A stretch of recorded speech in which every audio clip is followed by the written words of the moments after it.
নমস্কাৰ, মই মজিদ। বন্ধুসকল, পলকতা চাওক আজি সন্ধিয়াৰ 7টা গুৰুত্বপূৰ্ণ খবৰ।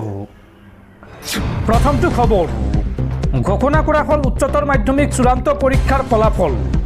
পুৱা 10:30 কেইবাটা ৱেবছাইট যোগে ঘোষণা কৰা হৈছে ফলাফল। চাওঁ আহক এইবাৰ কোন শাখাত কিমান উত্তীৰ্ণৰ হাৰ। অৱশেষত ঘোষণা কৰা হ'ল উচ্চতৰ মাধ্যমিক চূড়ান্ত পৰীক্ষাৰ ফলাফল। এইবাৰ কলা শাখাত প্ৰথম বিভাগত উত্তীৰ্ণ হৈছে 54,755 গৰাকী পৰীক্ষাৰ্থী।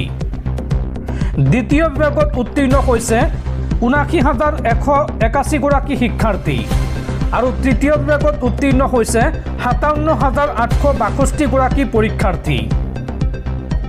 কলা শাখাত মুঠ উত্তীৰ্ণৰ সংখ্যা 1,91,798 গৰাকী আৰু কলা শাখাত উত্তীৰ্ণৰ হাৰ 79.54%। সেইদৰে বিজ্ঞান শাখাত এইবাৰ উত্তীৰ্ণৰ হাৰ 89.79%। বাণিজ্য শাখাত উত্তীৰ্ণৰ হাৰ 81.13% আৰু কাৰিকৰী শাখাত উত্তীৰ্ণৰ হাৰ 74.19%। পৰৱৰ্তী খবৰ, ৰাজ্য কঁপাই যোৱা গুৱাহাটীৰ মঠঘৰীয়াৰ পথ দুৰ্ঘটনাক লৈ ভয়ংকৰ তথ্য। দুৰ্ঘটনা সংঘটিত হোৱাৰ নিশা উৰে নিশা পাৰ্টি কৰিছিল শামীম আহমেদসহ 3 যুৱতীয়ে আৰু পাৰ্টি কৰা বাৰত তেওঁলোকে বিল দিছিল 19,000 টকা। এই সন্দৰ্ভত পোহৰলৈ আহিছে কেইবাটাও বিস্ফোৰক তথ্য। সংবাদমেল পাতি এই ভয়ংকৰ তথ্য প্ৰকাশ কৰিছে আৰক্ষীয়ে। পোহৰলৈ আহিছে মঠঘৰীয়াৰ দুৰ্ঘটনাৰ ভয়ংকৰ তথ্য। দুৰ্ঘটনাৰ দিনা মাজনিশা পৰ্যন্ত বাৰত পাৰ্টি কৰিছিল আকাংক্ষা, আৰ্মিনা, পূজা আৰু শামীমে। ৰুদ্ৰাক্ষ মলৰ 100 বাৰত পাৰ্টি কৰিছিল এই 4জনে আৰু বাৰৰ বিল হৈছিল 19,000 টকা। বাৰৰ পৰা ওলাই আহি বিভিন্ন স্থানত গৈছিল তেওঁলোক আৰু দুৰ্ঘটনা সংঘটিত কৰা গাড়ীখনৰ গতিবেগ আছিল প্ৰতি ঘণ্টাত 135 কিলোমিটাৰ আৰু ৰৈ থকা ট্ৰাকত খুন্দা মৰাৰ সময়ত গাড়ীখনৰ গতিবেগ আছিল প্ৰতি ঘণ্টাত 96 কিলোমিটাৰ। মঠঘৰীয়াৰ দুৰ্ঘটনা সন্দৰ্ভত নুনমাটি আৰক্ষী থানাত DCP জয়ন্ত সাৰথী বৰাই সংবাদমেল পাতি এই বিস্ফোৰক তথ্য প্ৰকাশ কৰিছে। পৰৱৰ্তী খবৰ, ৰাজ্যৰ লাখ লাখ শিক্ষাৰ্থীলৈ জৰুৰী খবৰ। এতিয়াৰ পৰা 30 নম্বৰ পালেই পৰীক্ষাত পাছ কৰাই দিয়া নহ'ব। 30 নম্বৰৰ পৰিৱৰ্তে প্ৰতিটো বিষয়ত উত্তীৰ্ণ হ'বলৈ হ'লে 33 নম্বৰকৈ পাব লাগিব। অহা বৰ্ষৰ পৰা হায়াৰ ছেকেণ্ডাৰী পৰীক্ষাত বলবৎ হ'ব এই নতুন নিয়ম। অহা বৰ্ষৰ পৰা হায়াৰ ছেকেণ্ডাৰী পৰীক্ষাত আৰু কি নতুন নিয়ম বলবৎ হ'ব চাওঁ আহক। অহা বৰ্ষত সলনি হ'ব হায়াৰ ছেকেণ্ডাৰী পৰীক্ষাৰ নিয়ম। প্ৰতিটো বিষয়ত উত্তীৰ্ণ হ'বলৈ 100ৰ ভিতৰত 33 নম্বৰ পাব লাগিব। কলা শাখাৰ শিক্ষাৰ্থীয়ে বাণিজ্য বা বিজ্ঞান শাখাৰ বিষয় পঢ়িব পাৰিব আৰু বিজ্ঞান শাখাৰ শিক্ষাৰ্থীয়ে বাণিজ্য বা কলা শাখাৰ বিষয় পঢ়িব পাৰিব। কেমেষ্ট্ৰি, ফিজিক্স, বায়'লজি বা গণিতৰ ভিতৰত যিকোনো এটা বিষয় ল'লেই বিজ্ঞান শাখাত ধৰা হ'ব আৰু বাণিজ্য শাখাৰ শিক্ষাৰ্থীয়েও অন্য ষ্ট্ৰীমৰ বিষয় পঢ়িব পাৰিব। অহা বৰ্ষৰ পৰা 6টা বিষয়ত অৱতীৰ্ণ হোৱাটো বাধ্যতামূলক। কলা শাখাৰ শিক্ষাৰ্থীসকলে দক্ষতা বিষয়ক পাঠ্যক্ৰম পঢ়িব লাগিব আৰু 2027 চনৰ পৰা নাথাকে বৃত্তিমূলক শাখা। সংবাদমেল পাতি এই ঘোষণা এছেবৰ।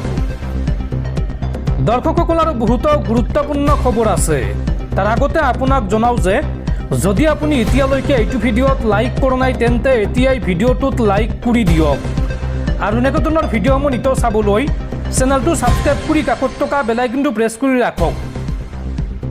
পৰৱৰ্তী খবৰ, ভাৰত ইতিমধ্যে এখন হিন্দু ৰাষ্ট্ৰ হৈয়ে আছে। ইয়াক নতুনকৈ হিন্দু ৰাষ্ট্ৰ ঘোষণা কৰাৰ প্ৰয়োজন নাই। ভাৰতক হিন্দু ৰাষ্ট্ৰ ঘোষণা কৰাৰ প্ৰসংগত এই মন্তব্য RSSৰ মুৰব্বী মোহন ভাগৱতৰ। পৰৱৰ্তী খবৰ, বিজেপিৰ নেতাসকলে এতিয়া গাদ্দাৰী বুলি চিঞৰি আছে। আচলতে তেওঁলোক আটাইয়ে গাদ্দাৰ, কাৰণ কংগ্ৰেছৰ লগত তেওঁলোকে গাদ্দাৰী কৰি বিজেপিলৈ গৈছে। বহুত আগতে এয়া হ'ব লাগিছিল। এই মন্তব্য বিধায়িকা শিৱামণি বৰাৰ। পৰৱৰ্তী খবৰ, অৱশেষত মৃত্যুৰ ওচৰত পৰাজিত হ'ল CRPFৰ জোৱান ধন বৰা। 21 ফেব্ৰুৱাৰীৰ পৰা চিকিৎসাধীন হৈ থাকি অৱশেষত শেষ নিশ্বাস ত্যাগ কৰিলে CRPFৰ এইগৰাকী জোৱান ধন বৰাই। উল্লেখযোগ্য যে গুৱাহাটীত গৃহমন্ত্ৰী অমিত শ্বাহৰ ৰেলীৰ সময়ত দুৰ্ঘটনাত পতিত হৈছিল জোৱানজন আৰু সেই সময়ৰ পৰা চিকিৎসাধীন হৈ আছিল CRPFৰ এইগৰাকী জোৱান আৰু নিহত জোৱানজনৰ ঘৰ চিপাঝাৰৰ বৰাচুবাত। পৰৱৰ্তী খবৰ, উচ্চতৰ মাধ্যমিকৰ চূড়ান্ত পৰীক্ষাৰ ফলাফল ঘোষণাৰ মাজতে চাঞ্চল্যকৰ খবৰ। ফলাফল ঘোষণাৰ পূৰ্বে সন্ধানহীন উচ্চতৰ মাধ্যমিকৰ এইগৰাকী পৰীক্ষাৰ্থী। সন্ধানহীন হৈছে সোণাৰীৰ উজান লংপতিয়াৰ কেশৱ কোঁৱৰ নামৰ ছাত্ৰজন। সোণাৰী BPB উচ্চতৰ মাধ্যমিক বিদ্যালয়ৰ ছাত্ৰ কেশৱ কোঁৱৰ। উল্লেখযোগ্য যে বিগত নিশাৰৰ পৰা সন্ধানহীন হৈ আছে এই ছাত্ৰজন। ছাত্ৰজনৰ চাইকেল, জেকেট আৰু চেণ্ডেল উদ্ধাৰ হৈছে মিৰিপথাৰৰ দুমুখীয়া দলঙত। পৰৱৰ্তী খবৰ, 5 বছৰ পুৰণি গোচৰত দোষী সাব্যস্ত বিজেপিৰ মন্ত্ৰী নীতেশ ৰাণে। মহাৰাষ্ট্ৰৰ বিজেপি মন্ত্ৰী নীতেশ ৰাণেক এক মাহৰ কাৰাদণ্ডৰ শাস্তি আদালতৰ। উল্লেখযোগ্য যে 2019 চনত এগৰাকী অভিযন্তাৰ গাত বোকা ছটিওৱাৰ অপৰাধত এই শাস্তি বিজেপিৰ নেতাজনক সিন্ধুদুৰ্গৰ অতিৰিক্ত সত্ৰ ন্যায়াধীশৰ আদালতে প্ৰদান কৰে এই ৰায়দান। পৰৱৰ্তী খবৰ, উচ্চতৰ মাধ্যমিকৰ চূড়ান্ত পৰীক্ষাত এতিয়াৰ পৰা সন্নিৱিষ্ট হ'ব জুবিন গাৰ্গ আৰু ভূপেন হাজৰিকাৰ প্ৰসংগত এটাকৈ প্ৰশ্ন। সংবাদমেল পাতি এই ঘোষণা এছেবৰ অধ্যক্ষ ৰমেশ চন্দ্ৰ জৈনৰ। পৰৱৰ্তী খবৰ, দেশবাসীলৈ আন এক উদ্বেগজনক খবৰ। দেশজুৰি ভূগৰ্ভস্থ পানীৰ ভয়াৱহ নাটনি। এই সন্দৰ্ভত কি ব্যৱস্থা গ্ৰহণ কৰিছে কেন্দ্ৰীয় চৰকাৰে, চাওঁ আহক সবিশেষ। ভাৰতৰ বিভিন্ন প্ৰান্তত ভূগৰ্ভস্থ পানীৰ স্তৰ আশংকাজনকভাৱে হ্ৰাস পোৱা কাৰ্যত গভীৰ উদ্বেগ প্ৰকাশ কৰি আজি কেন্দ্ৰীয় চৰকাৰে এক উচ্চস্তৰীয় বিশেষজ্ঞ কমিটি গঠন কৰিছে। নতুন দিল্লীত আজি কেন্দ্ৰীয় জলশক্তি মন্ত্ৰালয়ে গ্ৰহণ কৰা এই গুৰুত্বপূৰ্ণ সিদ্ধান্তই দেশৰ ভৱিষ্যত জল নিৰাপত্তাৰ দিশটো পুনৰ চৰ্চালৈ আনিছে। এই বিশেষ কমিটিখনক সমগ্ৰ ভাৰতবৰ্ষৰ ভূগৰ্ভস্থ পানীৰ বৰ্তমানৰ স্থিতি পৰ্যবেক্ষণ কৰি ইয়াৰ সংৰক্ষণ আৰু পুনৰুদ্ধাৰৰ বাবে কাৰ্যকৰী পৰামৰ্শ আগবঢ়াবলৈ নিৰ্দিষ্ট সময়সীমাৰ ভিতৰত দায়িত্ব অৰ্পণ কৰা হৈছে। প্ৰাপ্ত তথ্য অনুসৰি বিগত কেইবাটাও দশকত কৃষিকাৰ্যৰ সম্প্ৰসাৰণ, দ্ৰুত উদ্যোগীকৰণ আৰু অনিয়ন্ত্ৰিত নগৰীকৰণৰ ফলত ভূগৰ্ভস্থ পানীৰ ব্যৱহাৰ অভূতপূৰ্বভাৱে বৃদ্ধি পাইছে। ইয়াৰ বিপৰীতে বৰষুণৰ পৰিমাণ হ্ৰাস পোৱা আৰু প্ৰাকৃতিক জলাশয়সমূহ ক্ৰমান্বয়ে সংকুচিত হোৱাৰ ফলত ভূগৰ্ভস্থ পানীৰ পুনৰ ভৰণ প্ৰক্ৰিয়া ব্যাহত হৈছে। বিশেষকৈ উত্তৰ ভাৰতৰ পাঞ্জাৱ, হাৰিয়ানা, ৰাজস্থান আৰু ৰাজধানী দিল্লীৰ দৰে অঞ্চলসমূহত পানীৰ স্তৰ অতিশয় তললৈ যোৱা পৰিলক্ষিত হৈছে। এই বিশেষজ্ঞ কমিটিখনে আধুনিক প্ৰযুক্তি আৰু উপগ্ৰহীয় তথ্যৰ সহায়ত দেশৰ কোনবোৰ অঞ্চল জলসংকটপূৰ্ণ হিচাপে চিহ্নিত কৰিব পৰা যায় সেই সম্পৰ্কে এক বিস্তৃত প্ৰতিবেদন প্ৰস্তুত কৰিব। জলশক্তি মন্ত্ৰালয়ৰ এজন জ্যেষ্ঠ বিষয়াই সংবাদ মাধ্যমৰ আগত সদৰি কৰা মতে এই কমিটিখনত দেশৰ আগশাৰীৰ জল বিশেষজ্ঞ, ভূবিজ্ঞানী আৰু নীতি নিৰ্ধাৰকসকলক অন্তৰ্ভুক্ত কৰা হৈছে। চৰকাৰৰ প্ৰাথমিক লক্ষ্য হৈছে এক বিজ্ঞানসন্মত আৰু দীৰ্ঘম্যাদী আঁচনি প্ৰস্তুত কৰা, যাৰ জৰিয়তে ভূগৰ্ভস্থ পানীৰ অপচয় ৰোধ কৰাৰ লগতে বৰষুণৰ পানী সংৰক্ষণ পদ্ধতিটো ঘৰে ঘৰে বাধ্যতামূলক কৰিব পৰা যায়।